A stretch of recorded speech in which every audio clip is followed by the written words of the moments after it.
남승환 변호사의 시사법률입니다. 변호사님, 오늘 뭐 국가 연구개발 예산을 지원 관리하는 한국연구재단, 뭐 여기서 조 후보자 딸이 그 문제가 된 공주대 논문 사업에 참여한 적이 없다고 밝혔다고 하는데 이게 무슨 내용인가요? 네, 이게 한국연구재단이라고 하는 것은 네. 국가연구사업이나 이런 것들을 총괄하는 관리기관이고요. 네. 경우에 따라서는 교육부의 업무를 맡아서 하는 공무수탁 사인의 역할을 하기도 합니다. 네. 연구비를 지원하고 연구비가 제대로 사용됐는지 이런 네. 것을 관리 감독하기도 하는데요. 네. 그러니까 어떤 언론에서 보도한 바에 의하면 고등학생 신분인 조모 씨의 경우에는 그 연구원도 아니고 연구보조원도 아니니까 네. 연구사업에 참여할 수 없는데도 불구하고 참여했다 이렇게 보도한 것입니다. 네. 이제 연구 자격 기준이 흔히 이렇게 돼 있는데요. 연구 책임자가 있고 네. 연구원이 있고 뭐 보조원 이렇게 돼 있는 경우가 많습니다. 네. 경우에 따라서는 이제 학생인 연구원 등도 있기는 한데 네. 고등학생의 경우에는 뭐 통상 연구원으로 등록하거나 연구 보조원으로 등록하지 않습니다. 그러니까 네. 고등학생을 연구 보조원으로 등록하고 연구비가 나가면 연구 부정행위에 해당할 수는 있는데 네. 이제 연구재단에서 하는 얘기는 네. 거기에 연구 보조원으로 등록하지 않았고 그래서 연구비가 나가지도 않았더라 이런 취지의 얘기를 한 것입니다. 그러면은 뭐 연구에 참여하지도 않았다는 얘기인데 어쨌든 그런데 논문 제1 저자로 이름을 올렸으면은 이건 뭐 그냥 사기 뭐 이런 거 아닌가요?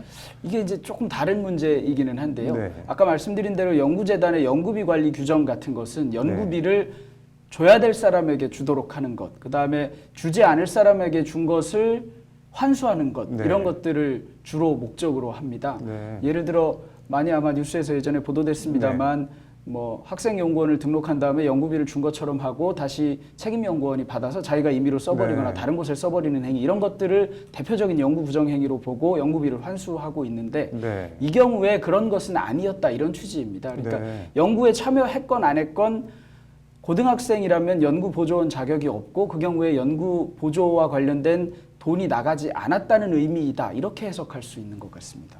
그러면은 뭐 연구 보조원이든 뭐든 그 연구 자체에는 어쨌든 참여하지 않았고 돈도 안 나갔다는 건데 논문에는 이름이 올라간 거 이거는 뭐 어떻게 봐야 되는 건가요, 그러면? 논문에 올라간 것과 연구에 참여한 것은 조금 다른 문제입니다. 흔히 네. 이제 뭐 논문에 뭐 제1저자, 뭐 주저자, 뭐 교신저자 이런 네. 것들이 있다 보니까 연구에 참여한 또는 뭐 연구비를 받은 사람이 그 논문의 저자가 아닌가 이렇게 생각할 수 있는데 네. 연구에 참여한 사람과 논문의 저자는 다를 수가 있기는 합니다. 네. 이 사안은 그게 다르다는 것이었고 그러니까 해당 조모 씨가 연구 보조원은 아니었지만 논문에 참여했는지 여부에 대해서는 연구재단으로서는 뭐 우리 관여할 바가 아니다 이런 네. 취지로 답을 한 것으로 해석됩니다.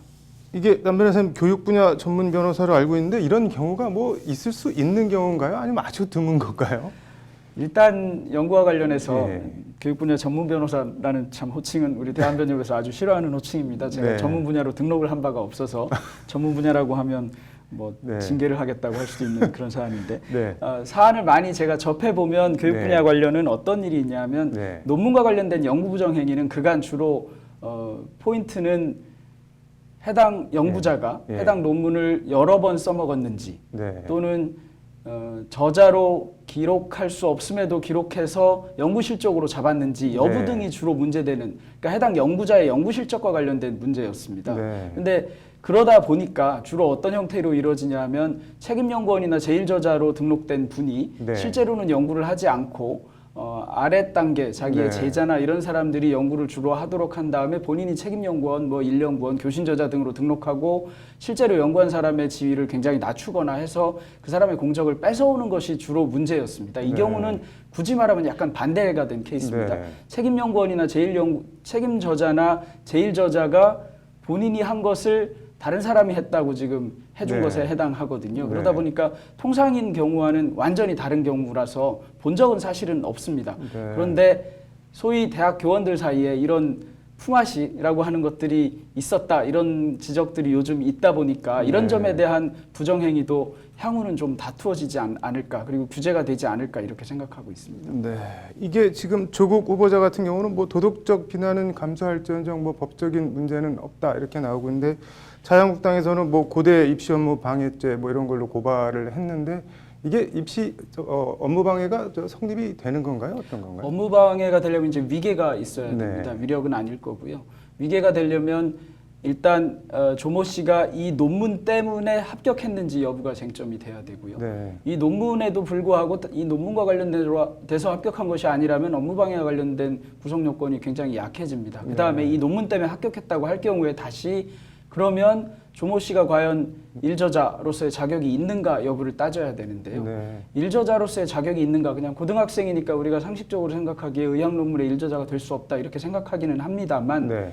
그럼에도 불구하고 연구윤리위원회를 열거나 해서 해당 논문을 발간한 기관에서 심리를 해야 됩니다. 이와 관련된 심의기구는 그 대학에 네. 충분히 마련되어 있고요. 거기서 심리한 결과 논문 제1저자의 자격이 없다고 한다면 그 네. 뒤에 다시 그러면 제1저자로 논문에 등재된 탓에 합격에 얼마나 기여했는지, 그것 때문에 합격에 기여했는지 여부를 따져야 업무방해죄 여부를 따져볼 수 있습니다. 아주 간단하게 고등학생이 1저자로 등록하고 합격했으니 업무방해다 이렇게 되는 것은 아닌 것 같습니다. 네.